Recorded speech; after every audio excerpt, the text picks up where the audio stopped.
नमस्कार। मैं डॉक्टर दिनेश चंद्र खंडेलवाल, प्राध्यापक एवं विभागाध्यक्ष समाजशास्त्र विभाग, शासकीय कन्या स्नातकोत्तर महाविद्यालय उज्जैन। मैंने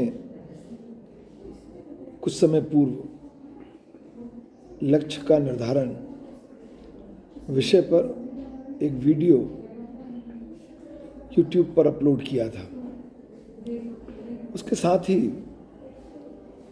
मैंने ये कहा था कि सफलता के प्रयास लक्ष्य को प्राप्त करने के लिए सफलता की प्रेरणा से संबंधित वीडियो भी मैं बनाऊंगा। सफलता की प्रेरणा के अंतर्गत हम उन व्यक्तियों की विशिष्ट उपलब्धियों की चर्चा करेंगे जिन्होंने संघर्ष के बाद विश्व स्तर पर एक बड़ा मुकाम पाया, और इसका एक वीडियो मैंने अपलोड भी किया है। सफलता के प्रयास के अंतर्गत हम उन छोटी छोटी प्रेरणादायक योजनाओं और लोगों के प्रयासों की चर्चा करेंगे जिससे उन्होंने सफलता अर्जित की। तो आज मैं सफलता के प्रयास के संबंध में आपके समक्ष एक वीडियो बना रहा हूं। सफलता प्राप्त करने के लिए यह आवश्यक है कि आपने जिस लक्ष्य को निर्धारित किया है उस लक्ष्य को प्राप्त करने के लिए रास्ते का चुनाव आप स्वयं कीजिए, क्योंकि आपको आपसे बेहतर कोई नहीं जानता। इसका मतलब यह भी है कि आपकी कठिनाइयाँ और उन कठिनाइयों के निदान के लिए प्रयास, इस सब के संबंध में भी आपसे बेहतर कोई नहीं जानता। इसलिए स्वयं रास्ता चुनिए, बनाइए, ईमानदारी से प्रयास कीजिए, लक्ष्य प्राप्त होगा। एक दूसरी बात है कि बिना प्रयास किए आप नीचे गिर सकते हैं, ऊपर नहीं उठ सकते। यदि हम हमारी सामाजिक, आर्थिक, पारिवारिक स्थिति में किसी भी प्रकार का बदलाव चाहते हैं तो इसके लिए आपको स्वयं प्रयास करना होगा। बगैर प्रयास किए किसी भी प्रकार के बदलाव, परिवर्तन की अपेक्षा करना, उम्मीद करना बेईमानी है।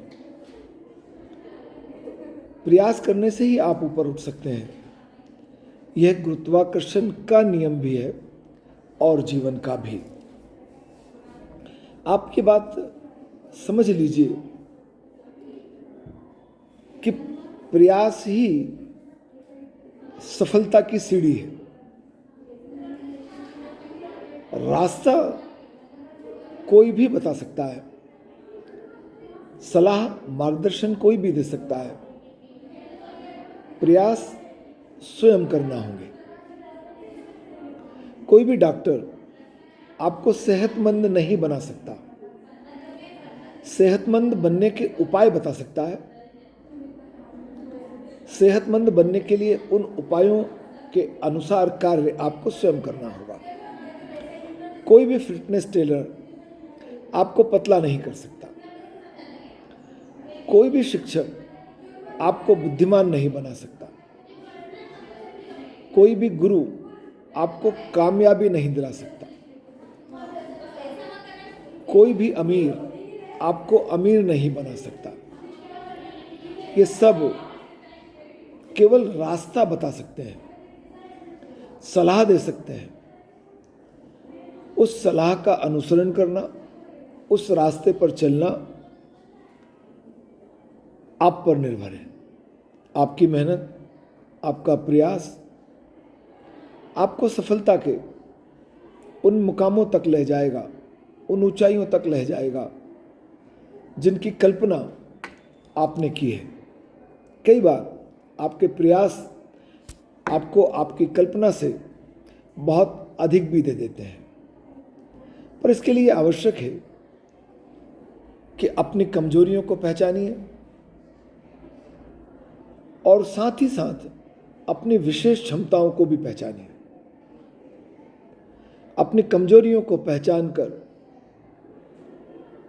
उनको दूर करने के उपायों को खोजिए और अपनी विशेष क्षमताओं को पहचानकर उसके माध्यम से जीवन लक्ष्य अर्जित करने के लिए प्रयास कीजिए।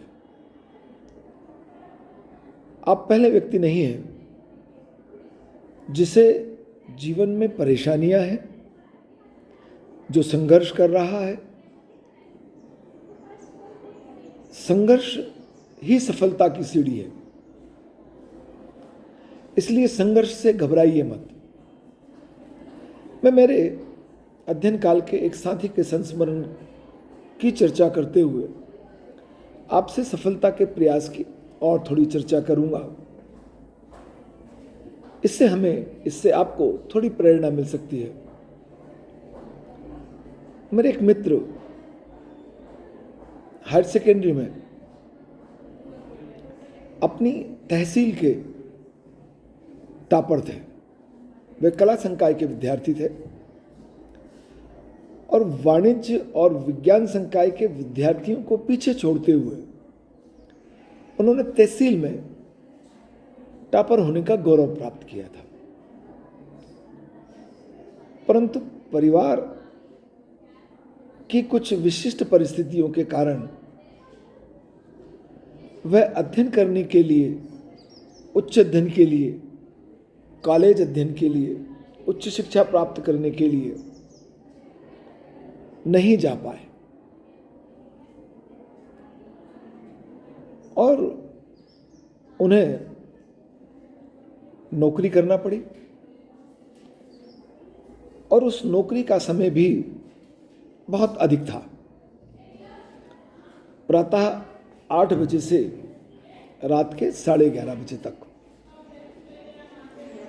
अब जो व्यक्ति, जो युवक जिसने हायर सेकेंडरी पास की है, जो तहसील का टॉपर था, जो सुबह 8 बजे से नौकरी पर जाता है, दोपहर और शाम के थोड़े भोजन की अवकाश मिलता है और रात को 11:30 बजे घर लौटता है। अगले दिन फिर उसे 8 बजे अपने कार्य पर जाना है। उसके सामने क्या रास्ता हो सकता है? मेरे हिसाब से 2 रास्ते हो सकते हैं। एक, वह जिस रास्ते पर है उसको अपनी नियति मान ले, समाज और परिवार के प्रति आक्रोशित रहे कि उसके श्रेष्ठ होने के बाद भी उसे अवसर नहीं मिले। दूसरा, वह अपनी परिस्थितियों के साथ सामंजस्य करे, स्वीकार कर ले शांति से कि वर्तमान में यही ठीक था, यही उचित था और भविष्य की योजना बनाए।